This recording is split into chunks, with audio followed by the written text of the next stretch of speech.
क्या आपने कभी महसूस किया है कि जब आप मुश्किलों का सामना कर रहे होते हैं तो किसी की छोटी सी बात आपके भीतर गहरी जलन छोड़ देती है? क्या आप जानते हैं कि ऐसी स्थिति में आपको क्या करना चाहिए ताकि आप खुद को कमजोर महसूस न करें?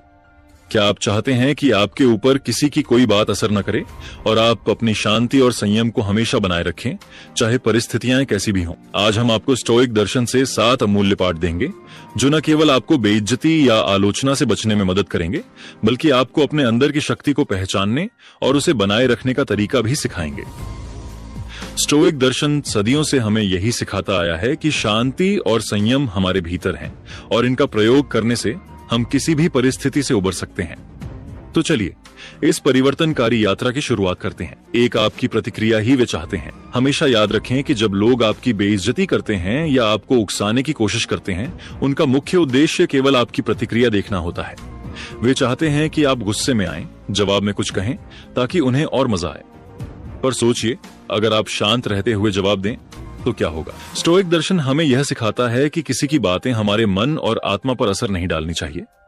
अगर हम अपनी प्रतिक्रिया पर नियंत्रण रखेंगे तो न केवल हम अपनी स्थिति को मजबूत करेंगे, बल्कि दूसरे लोग भी यह महसूस करेंगे कि हम उनका कोई प्रभाव नहीं लेने देंगे। याद रखिए, जितनी बड़ी हमारी प्रतिक्रिया होती है उतना ही उनका उद्देश्य पूरा होता है। शांत रहकर आप अपनी ताकत को बनाए रख सकते हैं। दो हर लड़ाई लड़ने लायक नहीं होती। दूसरे लोग आपकी बेइज्जती कर सकते हैं, आपको अपमानित कर सकते हैं, लेकिन क्या आपको हर बार उनकी बातों का जवाब देना चाहिए? क्या आपको हर बार उनका मुकाबला करना चाहिए? स्टोइक दर्शन हमें यह सिखाता है कि हमें यह समझना चाहिए कि सब कुछ हमारी लड़ाई नहीं है। कई बार किसी झगड़े का हिस्सा बनना हमारे मानसिक शांति को नुकसान पहुंचा सकता है। कुछ लड़ाइयां उस समय के लिए सही नहीं होती और यह हमारी समझ पर निर्भर करता है कि हम कब और कहां अपनी ऊर्जा खर्च करेंगे। जब आप समझ जाते हैं कि कौन सी लड़ाई सही है तो आप अपना ध्यान सही चीजों पर लगा पाते हैं। यह क्या आप जानते हैं कि प्रतिक्रिया और उत्तर देने में बहुत बड़ा अंतर होता है? प्रतिक्रिया सिर्फ इमोशनल होती है, लेकिन उत्तर देना एक सोच समझकर लिया गया कदम होता है। स्टोइक दर्शन हमें यह सिखाता है कि हम हर बार इमोशन में बहकर प्रतिक्रिया न करें, बल्कि हर परिस्थिति पर विचार करके एक तर्कसंगत और संयमित उत्तर दें। जब आप शांत रहते हैं तो आप अपनी स्थिति को समझ सकते हैं और सही निर्णय ले सकते हैं। यह आपको उन परिस्थितियों में भी फायदा दिलाता है जहां आपको किसी से बहस या लड़ाई की बजाय शांति की आवश्यकता होती है। 4, दूसरों को खुद पर हावी मत होने दो। ये सोचिए, जब कोई व्यक्ति आपको उकसाता है तो क्या वह आपकी मानसिक स्थिति को प्रभावित कर सकता है? क्या आप अपनी शांति दूसरों को दे सकते हैं? नहीं। आपको अपने मन और आत्मा पर नियंत्रण रखना चाहिए। अगर आप किसी की बातों से या उनके रवैये से प्रभावित होते हैं तो इसका मतलब यह है कि आप उन्हें खुद पर हावी होने का मौका दे रहे हैं। स्टोइक दर्शन हमें यह सिखाता है कि हमारी शांति सिर्फ हमारे हाथ में है और किसी को भी इसे छीनने का अधिकार नहीं है। आपकी प्रतिक्रियाओं और आपके अंदर की शांति को कोई नहीं छीन सकता जब तक आप इसे खुद नहीं छोड़ते। 5, मौन सब कुछ बदल देता है। यह सच है, मौन सचमुच सब कुछ बदल सकता है।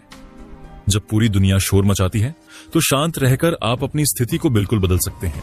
मौन न केवल आपको आंतरिक शांति देता है, बल्कि यह दूसरों को भी यह संकेत देता है कि आप नियंत्रण में हैं। मौन से आप खुद को और दूसरों को यह दिखा सकते हैं कि आप पूरी तरह से स्थिति पर काबू पा चुके हैं। जब आप मौन रहते हैं तो आप किसी भी उकसावे का शिकार नहीं होते और न ही आपको किसी की आलोचना का कोई असर होता है। 6, मौन से सीमाएं तय करें। मौन का इस्तेमाल सिर्फ चुप रहने के लिए नहीं, बल्कि अपनी सीमाएं तय करने के लिए भी किया जा सकता है। जब आप चुप रहते हैं तो आप दूसरों को यह समझा सकते हैं कि आप किससे और कब बात करना चाहते हैं। यह बेइज्जती से बचने का सबसे अच्छा तरीका है। मौन हमें न केवल बाहरी शोर से बचाता है, बल्कि यह हमारे भीतर की स्थिति को भी नियंत्रित करता है। इससे हमें अपनी प्राथमिकताएं समझने और अपनी ऊर्जा को सही दिशा में लगाने का अवसर मिलता है। 7, मौन में खुद को खोजें। और अब सबसे महत्वपूर्ण बात, मौन के माध्यम से आप खुद को पा सकते हैं। बाहरी शोर, दबाव और नकारात्मक विचारों से घिरे होने पर मौन हमें खुद से जुड़ने का अवसर देता है। यह वो जगह है जहां आपकी असली शक्ति और शांति है। जब आप शांत रहते हैं तो आप अपने भीतर के सच्चे आप से जुड़ पाते हैं। यह आत्मज्ञान की प्रक्रिया है जो आपको हर परिस्थिति में अडिग रहने में मदद करती है। यही है असली संघर्ष को जीतने का तरीका, अपने भीतर की शक्ति को पहचानना और उसे अपनाना। तो अब आप जानते हैं कि बेइज्जती होने पर आपको क्या करना चाहिए। शांत रहकर, अपनी प्रतिक्रियाओं पर काबू रखकर और अपनी आंतरिक शक्ति को पहचानकर आप किसी भी परिस्थिति में शांति, शक्ति और अडिगता बनाए रख सकते हैं। ये 7 स्टोइक पाठ आपके जीवन को पूरी तरह से बदल सकते हैं। इन्हें अपनाएं और देखिए कैसे आप अपने अंदर की शांति और ताकत को महसूस करते हैं। अगर आपको ये वीडियो पसंद आया हो तो कृपया इसे शेयर करें और हमारे साथ